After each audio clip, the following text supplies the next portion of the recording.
আহিলোঁ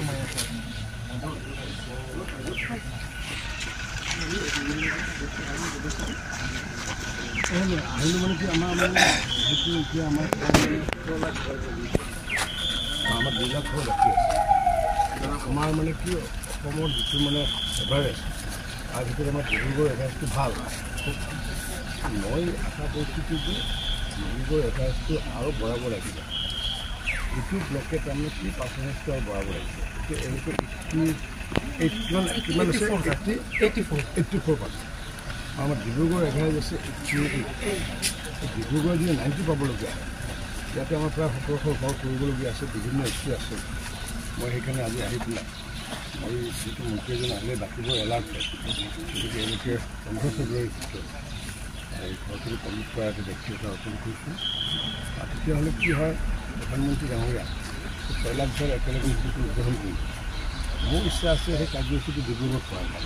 কিন্তু মই যদি জিলাখনত যদি 90% তলত থাকে বা মই আকৌ নিজে গাৰ্জেন মিনিষ্টাৰ, তেতিয়াহ'লে আকৌ কি বেলেগে ক'ব কি যে নহয় য'ত 93 আছে 94 আছে সেইখন জিলাত দিয়ক। সেইকাৰণে যাতে 15 ফেব্ৰুৱাৰী আগে যাতে এইটো গেৰাপ কৰা হয়, আচলতে এনকাৰেজ আৰু উৎসাহিত কৰাৰ কাৰণে। কাৰণ মানে ধৰক মানে হেৰিবোৰ আহি থাকিলে তেতিয়াহ'লে আজি কাইলৈ যেনেকৈ তোৰ মিটিং মাতিব, প্ৰত্যেক আমাৰ পঞ্চায়তৰ ছেক্ৰেটাৰীসমূহে কৰি দিয়ে টাইম বাউণ্ড এটা প্ৰগ্ৰাম কৰি দিছোঁ।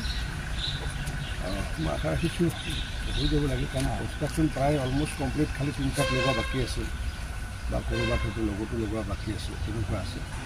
গতিকে এইখিনি এইকেইদিনৰ ভিতৰত হ'ব বুলি মোক মানে কথা দিছে। ধন্যবাদ ছাৰ। ইয়াৰ পিছত আৰু ক'ৰবাত ভিজিট আছে নেকি? মই টিংখঙত যাম। টিংখঙত আকৌ মই ধন্যবাদ দিবলৈ যাম। ইয়াতে গালি দিবলৈ আহিলোঁ, অকণমান গালিও দিব লাগে, মৰমত কৰিব লাগে। গতিকে টিংখঙত অলৰেডি 95% কৰিলে। গতিকে ডিব্ৰুগড় জিলাৰ ভিতৰত মানে হায়েষ্ট কৰিলে তেওঁলোকে।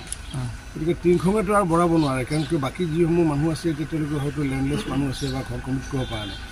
তথাপি টিংখঙক এটা ধন্যবাদ দিবলৈ যাম। তাৰ ভিডিঅ'জনটো পূৰা হেৰি ভিডিঅ' তেখেতৰ বুঢ়াগোহাঁই গৈছে। গতিকে তাৰে হেৰিখিনি ভালে।